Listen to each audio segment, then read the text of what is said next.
Salmo 33, y vamos a dar lectura a este salmo pensando en el título del tema de hoy, el fundamento de una vida confiada. El fundamento de una vida confiada. Dice la palabra del Señor: alegraos, oh justos, en Jehová. En los íntegros es hermosa la alabanza. Aclamad a Jehová con arpa, cantadle con salterio y decacordio, cantadle cántico nuevo, hacedlo bien, tañendo con júbilo. Porque recta es la palabra de Jehová, y toda su obra es hecha con fidelidad. Él ama justicia y juicio. De la misericordia de Jehová está llena la tierra. Por la palabra de Jehová fueron hechos los cielos, y todo el ejército de ellos por el aliento de su boca. Él junta como montón las aguas del mar. Él pone en depósitos los abismos. Tema a Jehová toda la tierra. Teman delante de él todos los habitantes del mundo. Porque él dijo y fue hecho. Él mandó y existió. Jehová hace nulo el consejo de las naciones y frustra las maquinaciones de los pueblos. El consejo de Jehová permanecerá para siempre. Los pensamientos de su corazón por todas las generaciones. Bienaventurada la nación cuyo Dios es Jehová, el pueblo que él escogió como heredad para sí. Desde los cielos miró Jehová, vio a todos los hijos de los hombres. Desde el lugar de su morada miró sobre todos los moradores de la tierra. Él formó el corazón de todos ellos. Atento está a todas sus obras. Gloria a Dios. El rey no se salva por la multitud del ejército, ni escapa el valiente por la mucha fuerza. Vano para salvarse es el caballo, la grandeza de su fuerza a nadie podrá librar. He aquí el ojo de Jehová sobre los que le temen, sobre los que esperan en su misericordia, para librar sus almas de la muerte y para darles vida en tiempo de hambre. Nuestra alma espera a Jehová, nuestra ayuda y nuestro escudo es él. Por tanto, en él se alegrará nuestro corazón, porque en su santo nombre hemos confiado. Sea tu misericordia, oh Jehová, sobre nosotros, según esperamos en ti. Para nuestra reflexión bíblica de hoy vamos a estar contemplando el primer estudio de una nueva serie de temas. Esta nueva serie trata acerca de cómo poner al miedo y a los sentimientos que asociamos con el miedo, sentimientos como la preocupación o la ansiedad, en su lugar. Interesantemente, el primer estudio que consideraremos en esta unidad trata con una palabra que a veces asociamos con la palabra miedo. Trata con la palabra temor. Particularmente, el estudio trata con la idea del temor a Dios. ¿Notaron las veces que leímos la frase teman a Jehová en el Salmo? Y el estudio, la reflexión de hoy, trata con la manera en la cual el temor a Dios nos provee el fundamento para vivir una vida confiada, una vida libre del miedo. Libre del miedo y los sentimientos que asociamos con él. Ahora, la mayoría de nosotros hemos escuchado la noción básica de que tener temor a Dios no implica tenerle miedo a Dios, sino que comunica un sentido de reverencia especial para con Dios. Sin ir muy lejos, justo la semana pasada el pastor mencionó que temer a Dios no significa tenerle miedo a Dios, sino que significa un tipo de reverencia especial para con Él. Sin embargo, el estudio de hoy nos sugiere que si consideramos la idea del temor a Dios a la luz de este salmo, si usamos este salmo para tratar de entender lo que significa temer a Dios, lo que veremos es una riqueza, una profundidad de significado que nos ofrece un entendimiento del temor de Dios que nos ayudará a entender por qué realmente podemos decir que el temor a Dios es el fundamento de una vida confiada. Si miramos, si estudiamos la idea del temor a Dios a la luz del Salmo 33, vamos a ver por qué podemos decir que el temor a Dios es la clave de una vida confiada, la clave de una vida libre de miedo, la clave de una vida libre de todo eso que asociamos con el miedo. Con esto en mente, consideremos lo que el Salmo 33 nos sugiere en cuanto a lo que significa tener temor a Dios. De acuerdo al pasaje que acabamos de leer, de acuerdo al Salmo 33, tener temor a Dios, temer a Dios, significa en primer lugar reconocer y tener presente la posición de Dios de creador y ser supremo del universo. ¿Qué significa tener temor a Dios? Significa reconocer y tener presente en nuestra mente la posición de Dios de creador y ser supremo del universo. En los primeros 9 versículos del Salmo que acabamos de leer, vemos que después de introducirse con una invitación a alegrarse y a celebrar con música el hecho de que la palabra de Dios es recta, que Dios ama la justicia y que Dios es misericordioso, el Salmo 33 instruye al que lo está leyendo a que tema a Dios al reconocer y tener presente la posición de Dios de creador y ser supremo del universo. Vayamos al texto. Empieza con una invitación a alegrarse, a celebrar. Dice versículo 1, ¿cómo empieza? Alegraos, alegraos, oh justos en Jehová. ¿Y cómo? ¿Cómo nos vamos a alegrar? Con música, dice. En los íntegros es hermosa la alabanza, aclamad a Jehová, ¿con qué? Con arpa. Cantadle, ¿con qué? Con salterio, con los salmos, con un himnario. Dice, y con decacordio, cantarle cántico nuevo, hacerlo bien, tañendo con júbilo. Y aquí nos dice por qué. Dice, porque recta es la palabra de Jehová. Entonces, ¿cuál es la motivación cuando venimos y cantamos? Es porque la palabra de Jehová es recta. Dice, y toda su obra es hecha con fidelidad. ¿Por qué cantamos? ¿Por qué nos alegramos? Porque todo lo que Dios hace, lo hace con fidelidad. Dice, Él ama justicia y juicio. De la misericordia de Jehová está llena la tierra. Y ahora el Salmo empieza a describir la posición de Dios como creador y ser supremo del universo. Vean el versículo 6. Dice, ¿qué dice? Por la palabra de Jehová fueron ¿qué? Hechos los cielos, y todo el ejército de ellos por el aliento de su boca. Él junta como montón las aguas del mar, Él pone en depósitos los abismos. Entonces vemos al inicio una introducción llamando al pueblo, al que esté leyendo este salmo, a celebrar a Dios. Luego vemos una descripción del poder creador de Dios. Y ahora lo que vamos a ver es una instrucción a temer a Dios. Ve el versículo 7 y 8. Dice, Él junta como montón las aguas del mar, Él pone en depósitos los abismos. Y versículo 8, aquí viene la instrucción. Tema a Jehová toda la tierra, teman delante de Él todos los habitantes del mundo. ¿Por qué? Dice. Porque Él dijo y fue hecho. ¿Qué significa temer a Dios? Tener conciencia, tener presente que Él dijo y fue hecho, que Él es creador. ¿Qué significa tener temor a Dios? Significa tener presente, tener conciencia, reconocer que Él tiene la posición de creador y ser supremo del universo. Dice, porque Él dijo y fue hecho, Él mandó y existió. Aleluya. Ahora, interesantemente, la mayor parte de las imágenes utilizadas en este salmo para comunicarle al lector la posición de Dios de creador y ser supremo del universo se enfocan en la noción de escala, o lo que llamaríamos dimensión o tamaño.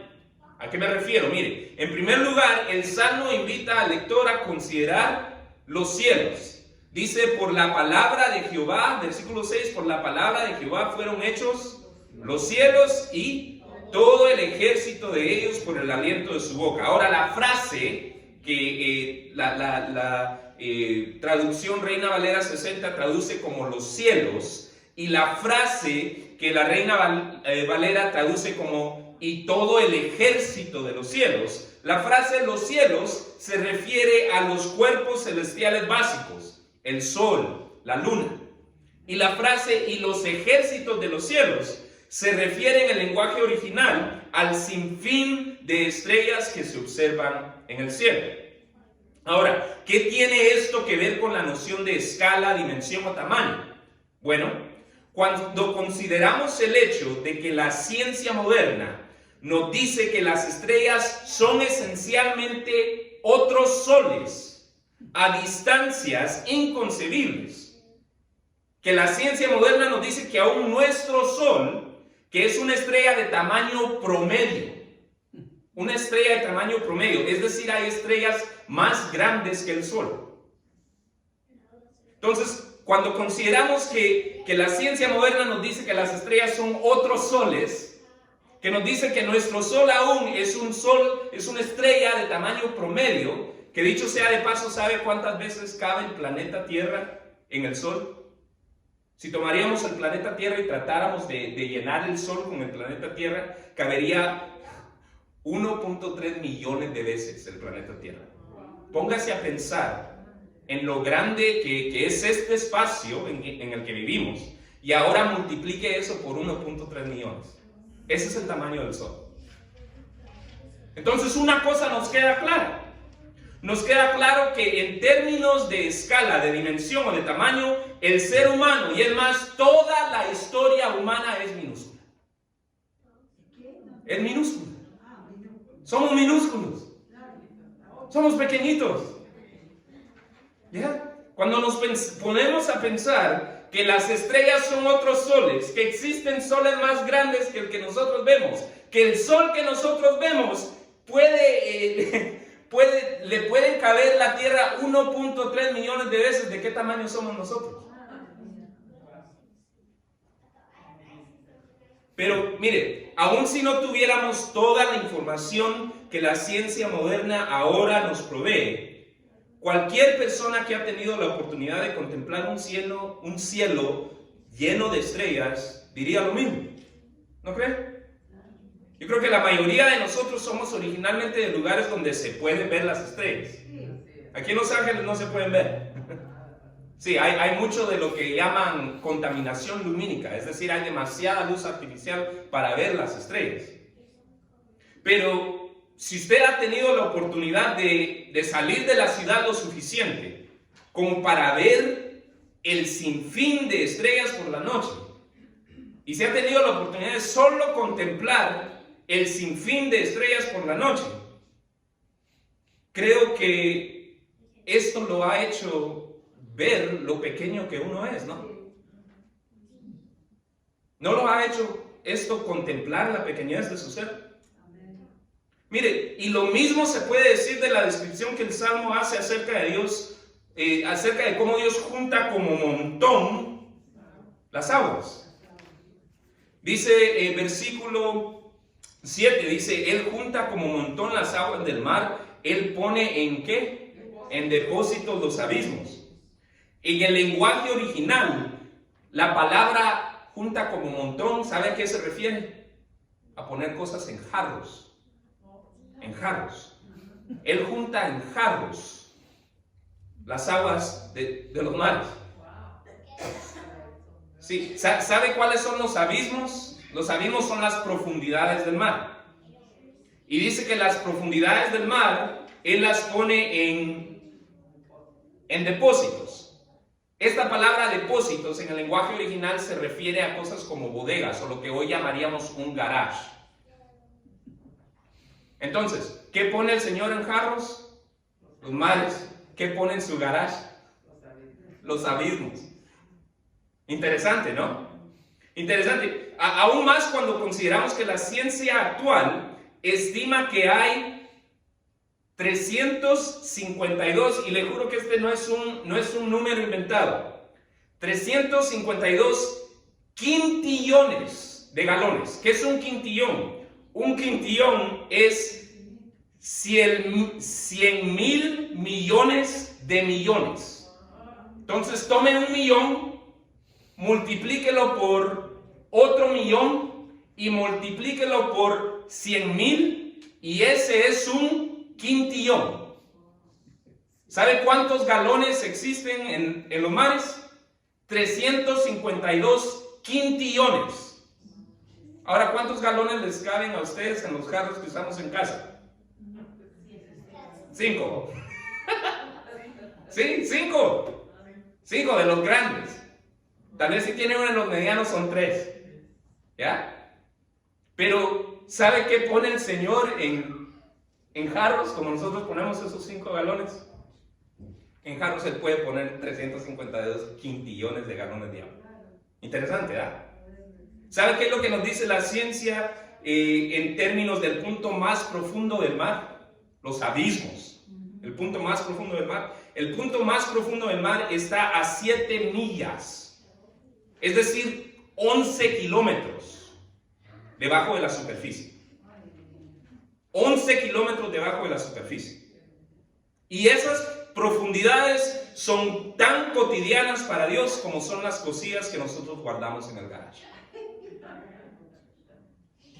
Mire, todo esto dicho, vemos que sí, cuando contemplamos la noción de escala, de tamaño, de dimensión, somos minúsculos ante todas estas cosas. Somos minúsculos ante el mar, somos minúsculos ante los abismos. Pero ¿qué tiene eso que ver con el temor a Dios? Bueno, si todas estas cosas nos traen un sentimiento solemnizador de pequeñez, ¿con cuánta más razón deberíamos de temer a Dios al reconocer y tener presente su posición de creador y ser supremo sobre todas esas cosas ante las cuales nos sentimos vívidamente pequeños? Mire, vamos al mar y nos sentimos vívidamente pequeños. Vamos a una montaña y nos sentimos vívidamente pequeños. Pero ante ese sentimiento de pequeñez que nos inspira esas maravillas naturales, mire, con cuánta más razón deberíamos de reconocer la posición de creador y ser supremo que tiene Dios, que hizo esas cosas. Gloria a su nombre. Ahora, ¿cuál es la aplicación para nosotros? Mire, piense en alguna ocasión en la cual sintió su pequeñez al contemplar la creación. Tal vez son las estrellas, tal vez es cuando ha ido a la montaña, tal vez cuando ha ido al mar. Una que se mantiene en mi mente es cuando visitamos el Grand Canyon con mi familia, cuando visitamos el Grand Canyon.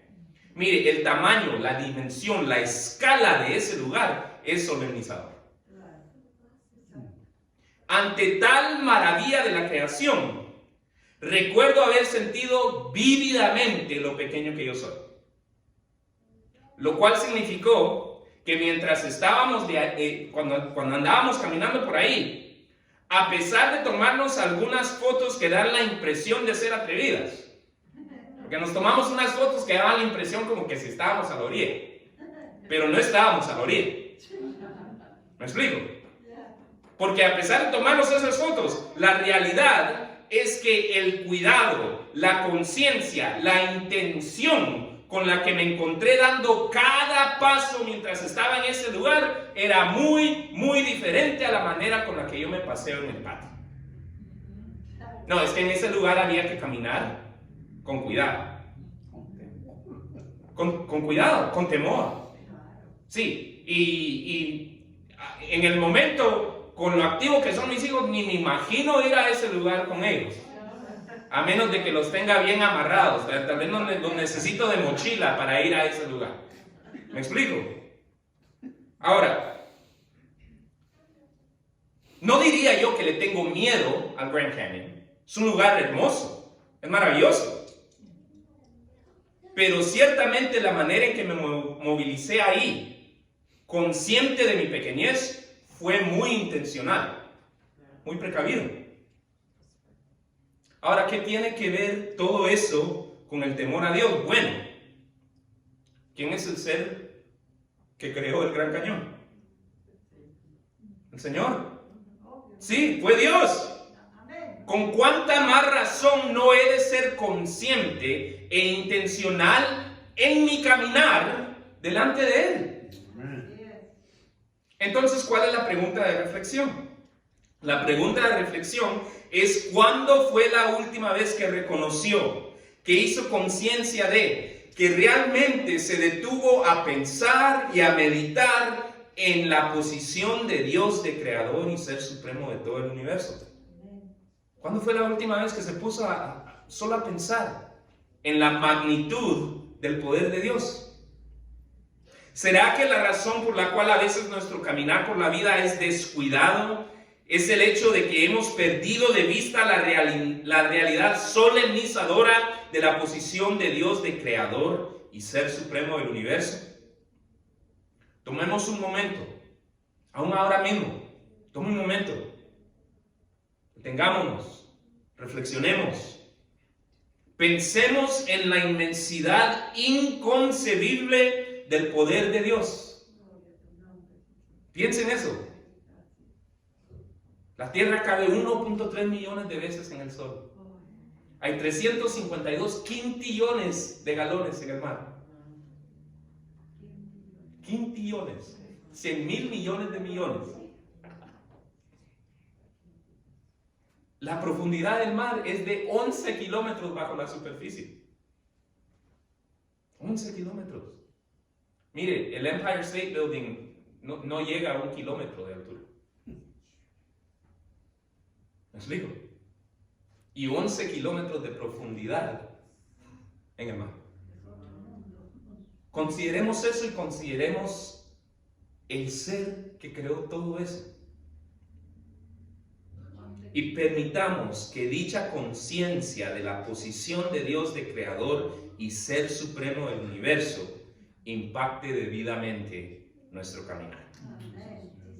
En segundo lugar, el pasaje de hoy nos sugiere que temer a Dios significa no solamente tener conciencia de Dios como creador, como ser supremo del universo, pero también significa rendirnos libremente a la preeminencia de los planes de Dios. ¿Qué significa tener temor a Dios? Significa rendirnos libremente a la preeminencia de sus planes.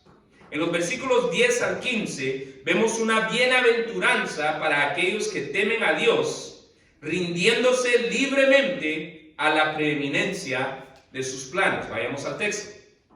Dice el versículo 10: Jehová hace nulo ¿qué? El consejo. Ahí la frase o la idea es los planes. Jehová hace nulo los planes, el consejo de las naciones. ¿Y qué más? Y frustra las maquinaciones, los esquemas, los planes de los pueblos. Por el contrario, veamos el versículo 11, el consejo, los planes, las maquinaciones, los esquemas de Dios, dice, permanecerán para siempre. Los pensamientos de su corazón por todas las generaciones. Y aquí viene la bienaventuranza. ¿Ya conmigo? Bienaventurada la nación cuyo Dios es Jehová, el pueblo que Él escogió como heredad para sí. Continúo yo, dice, desde los cielos mira Jehová, vio a todos los hijos de los hombres. Desde el lugar de su morada miró sobre todos los moradores de la tierra. Él formó el corazón de todos ellos. Atento está a todas sus obras. Mira, interesantemente el contraste que el Salmo establece entre las naciones y la frase naciones en el lenguaje original era una frase utilizada para referirse a los pueblos no judíos. ¿Okay? Entonces cuando aquí dice Jehová hace nulo el consejo de las naciones, el Salmo está hablando de que Jehová hace nulo los planes de las naciones que no lo consideraban a Él su Dios. ¿Okay? Entonces, el contraste que el Salmo establece entre las naciones, los pueblos no judíos, lo que llamaríamos los pueblos paganos, y la nación cuyo Dios es Jehová, ese contraste entre frustración y bienaventuranza es acompañado rápidamente por una descripción mucho más detallada de la manera en la cual Dios considera a cada persona de manera individual. Regresemos al texto. Versículo 10, vemos frustración. Jehová hace nulo el consejo de las naciones y frustra las maquinaciones de los pueblos. Después se nos establece la preeminencia de los planes de Dios. El consejo de Jehová permanecerá para siempre, los pensamientos de su corazón por todas las generaciones. Y aquí viene el contraste. El contraste está entre las naciones que son frustradas, porque los planes de Dios son preeminentes sobre los de ellos, porque los planes de Dios suceden sí o sí, y los de ellos no.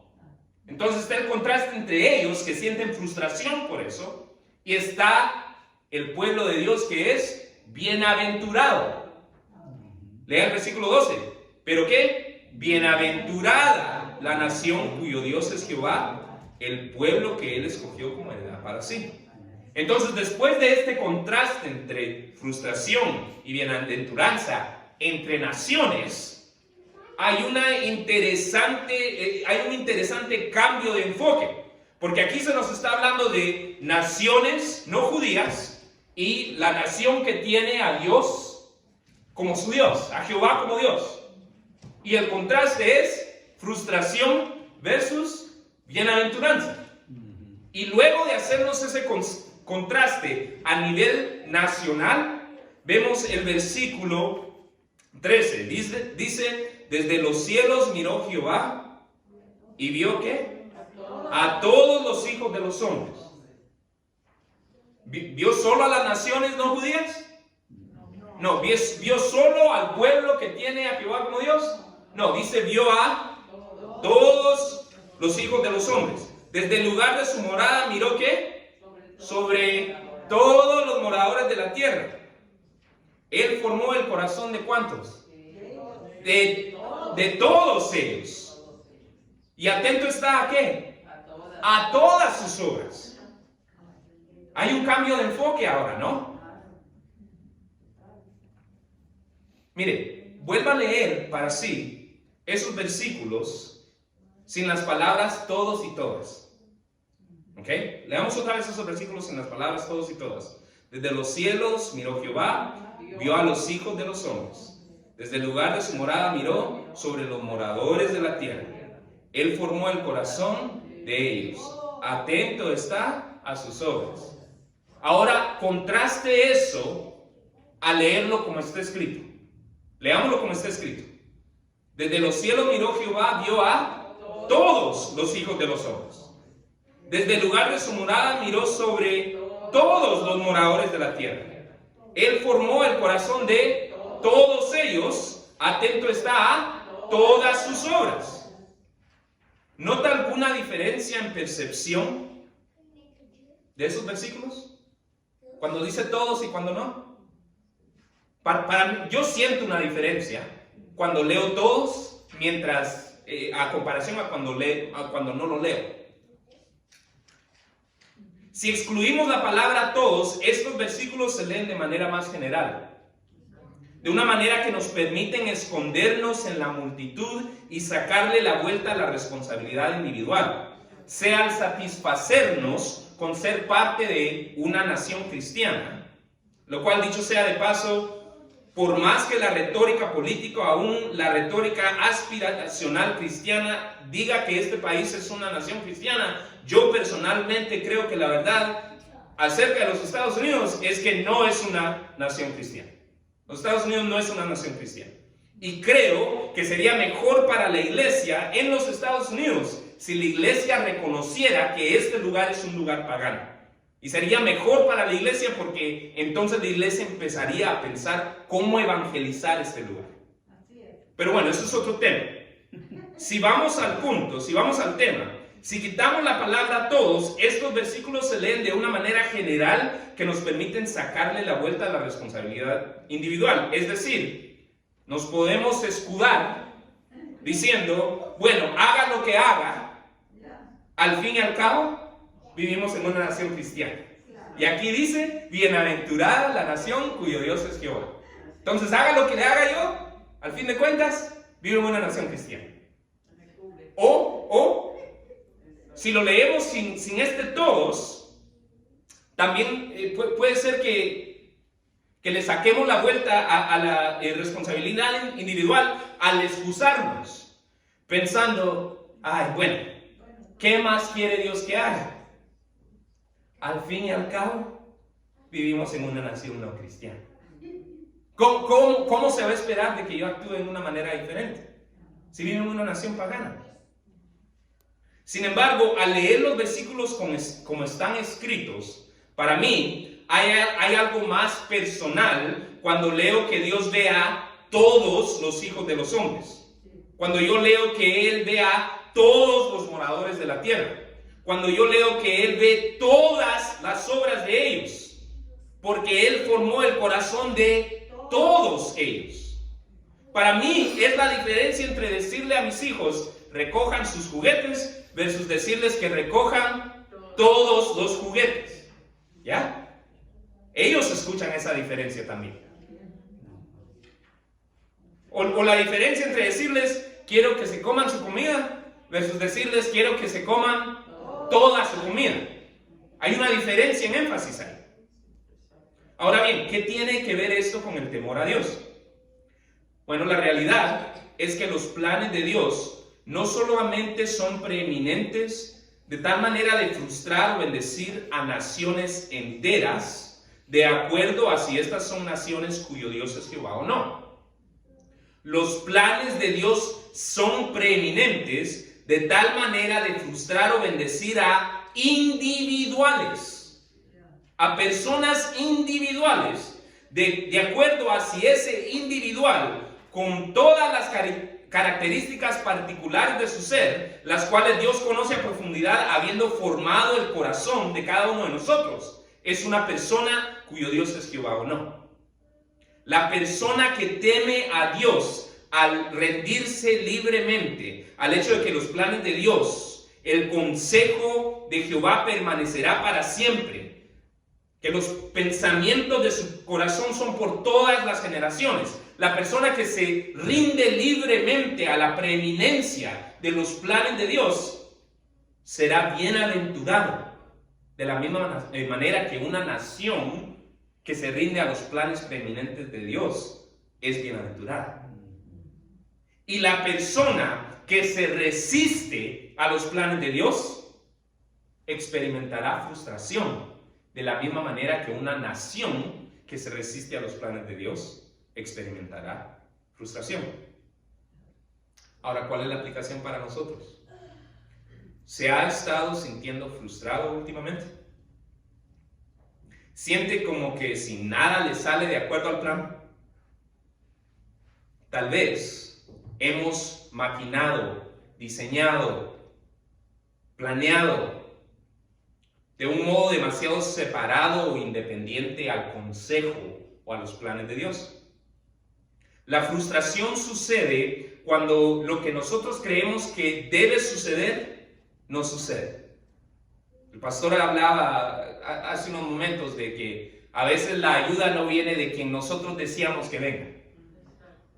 La frustración sucede cuando lo que nosotros pensamos que debería suceder no sucede. ¿Sabe cuál es el remedio? El remedio es rendirnos libremente a la preeminencia de los planes de Dios. Si nos rendimos al hecho de que los planes de Dios se cumplen sí o sí, entonces cuando las cosas suceden como pensábamos, es debido a que Dios así lo permitió. Y si las cosas no suceden como pensábamos, es debido a que Dios tiene algo más que está obrando, que debido a su naturaleza como Dios misericordioso, cuya palabra es recta y que ama la justicia, será mejor que cualquier cosa que nosotros hubiéramos podido maquinar. Sea que seamos nosotros capaces de ver y entender cómo, mientras estamos de este lado de la eternidad o no. Es decir, cuando no salgan las cosas como nosotros esperábamos, es porque tenemos un Dios cuya naturaleza es perfecta cuyos planes suceden sí o sí, que ha decidido que hay algo mejor, sea que nosotros podamos visualizar o entender qué es o no. Esta es precisamente la sabiduría del decir de Job. Esa es la sabiduría que encontramos en la frase de Job. Job dijo: Jehová dio y Jehová quitó, sea el nombre de Jehová bendito. Ese es el temor a Dios. Rendirse libremente a la preeminencia de los planes de Dios. Si Dios da, es porque dar es lo mejor. Si Dios quita, es porque quitar es lo mejor en ese momento, aunque yo lo entienda o no. Bendito sea el nombre de Jehová. Temamos a Dios al rendirnos libremente a la preeminencia de sus planes y seamos libres de la frustración. En tercero y último lugar, el pasaje de hoy nos sugiere que temer a Dios significa, en tercer lugar, depender en la protección y provisión de Dios. ¿Qué significa temer a Dios? Significa tener presente, reconocer, hacer conciencia de su posición de creador y ser supremo del universo. ¿Qué significa temer a Dios? Significa rendirnos libremente a sus planes. Jehová dio, Jehová quitó. De todos modos, sea bendito el nombre de Jehová. ¿Y qué significa tener temor a Dios? Significa depender en la protección y provisión de Dios. En los versículos 16 al 22 vemos una última bendición para aquellos que temen a Dios al depender en su protección y provisión. Leamos los versículos. Dice el versículo 16: el rey no se salva por la multitud del ejército. ¿Ok? Díganselo a Rusia. ¿Ya? Cuya multitud de ejército es por sobre lo que tiene Ucrania. Y he aquí el Señor frustrando los planes de Rusia. Una operación militar que debió haber tomado una semana, un mes. Ya vamos a más de un año. El Señor frustra y hace nulo los planes de las naciones. El rey no se salva por la multitud del ejército, ni escapa el valiente por la mucha fuerza. Vano para salvarse es el caballo, la grandeza de su fuerza a nadie podrá librar. Y aquí viene la bendición. Versículo 18. He aquí el ojo de Jehová, ¿sobre quiénes? Los que le temen, sobre los que esperan en su misericordia. Ahí está la definición del temor: esperar en la misericordia de Dios, depender en la protección y provisión de Dios. 19. ¿Para qué tiene el Señor el ojo sobre los que le temen? Dice: para librar sus almas de la muerte y para darles vida en tiempo de hambre. Y cierra el salmo con una reflexión. Dice: nuestra alma espera a Jehová, nuestra ayuda y nuestro escudo es Él. Por tanto, en Él se alegrará nuestro corazón, porque en su santo nombre hemos confiado. Sea tu misericordia, oh Jehová, sobre nosotros, según esperamos en ti. Interesantemente, muchos al leer la frase que vemos en el versículo 18, he aquí el ojo de Jehová sobre los que le temen, imaginan algo que les da más miedo que confianza. Recuerdo un carro que en el parabrisas, el vidrio de enfrente, tenía una gran calcomanía que decía: Dios te mira, cuya intención, me imagino yo, debido al lugar donde estaba parqueado el carro, era exactamente lo que tenemos en mente: hacer recapacitar al que leyera Dios te mira. Ahora, mire, no niego que Dios ve cada acción que cada ser humano toma. Lo acabamos de leer. Dios está consciente de cada una de las obras de cada uno de los hijos de los hombres. Pero la frase he aquí el ojo de Jehová de este versículo está aplicada específicamente a un grupo en particular. Versículo 18, he aquí el ojo de Jehová, ¿qué dice? Sobre los que le temen. La frase "he aquí el ojo de Jehová" se aplica particularmente a los que le temen. Y se define lo que significa temer. Significa depender en la provisión y protección de Dios. Dice el versículo 18: "He aquí el ojo de Jehová sobre los que le temen, sobre los que esperan en su misericordia". Pero el propósito por el cual Dios tiene su ojo sobre los que le temen es muy, muy diferente al de la calcomanía de aquel carro. Dios mira a los que le temen. Dios te mira. Pero ¿sabes para qué te ve? Versículo 19: "Para librar tu alma de la muerte y para darte vida en tiempo de hambre". La idea entonces no es que Dios está mirando detenidamente a los que le temen para fijarse cuando se equivocan. ¿Sabe por qué? Porque todos los errores y pecados de los que temen a Dios al depositar su fe en Jesús, todos sus pecados, presentes, pasados y futuros, les han sido perdonados.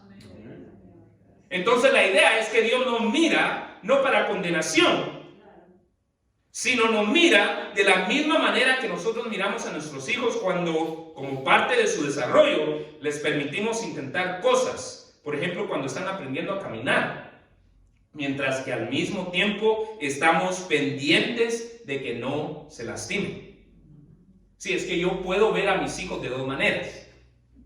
A veces los puedo ver examinando a ver cuándo se están portando mal.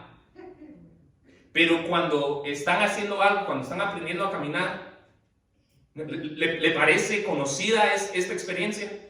De estar viendo a un niño tratar de pararse y estar ahí viendo, estudiando a ver cuándo pierde balance, para tener la mano afuera, para que no se vaya a pegar la cabeza. Esa es la idea.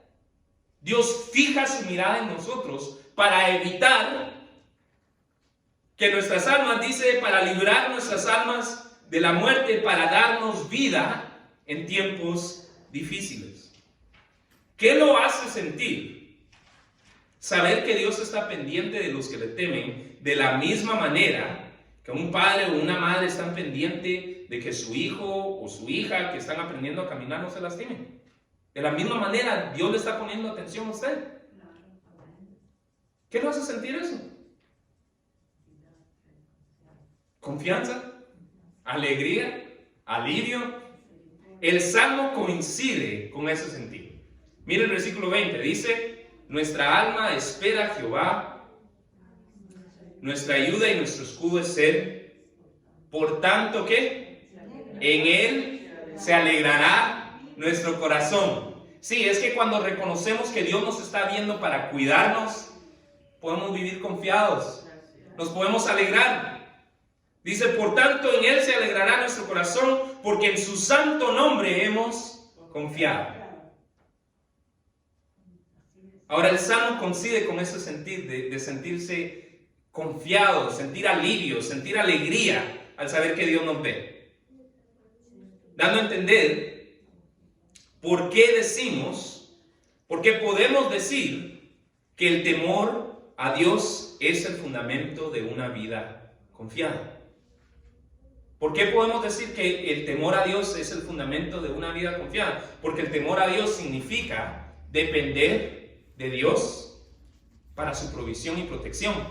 Y los que dependen en Dios para su protección y provisión, dice aquí, pueden experimentar alegría. Pueden confiar que Dios los ve con el ánimo de resguardarlos. El Salmo cierra con una oración que ilustra la dependencia en Dios que trae la alegría de una vida confiada. Lea la última oración. Versículo 22 dice: "Sea tu misericordia, oh Jehová, sobre nosotros, según esperamos en ti". Eso es una ilustración vívida de el tipo de dependencia en Dios, de temor a Dios, que nos puede traer alegría y confianza. Ahora, ¿cuál es la aplicación para nosotros? Piensa por un momento. ¿Qué tipo de preocupaciones le roban la alegría? ¿Qué tipo de preocupaciones nos roban la paz o la confianza?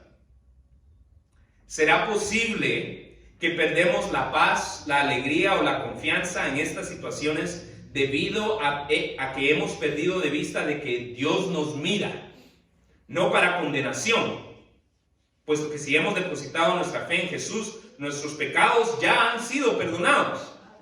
Entonces Dios no nos ve para condenación, sino nos ve para protección, para librar nuestras almas de la muerte, para darnos vida en tiempo de hambre, para ser nuestro escudo y para mostrarnos su misericordia. ¿Será posible que hemos perdido eso de vista? Temamos a Dios. Temamos a Dios al depender de su protección y provisión. Al aceptar por fe que Dios nos ve para protección en vez de para condenación. No por lo que nosotros hagamos, sino por lo que Jesús hizo en la cruz por nosotros. Aceptemos por fe que Dios nos ve para protección, no para condenación, y seamos libres para vivir una vida confiada, alegre y libre del miedo. El pasaje de hoy nos exhorta a temer a Dios al reconocer y tener presente su posición de creador y ser supremo del universo, al rendirnos libremente a la preeminencia de sus planes y al depender de su protección y provisión. Si usted ya es un seguidor de Jesús, le invito a que deje que este pasaje, permitamos que este pasaje nos inspire a examinar nuestro entendimiento del temor a Dios y a responder a la invitación de permitir que nuestro caminar sea impactado.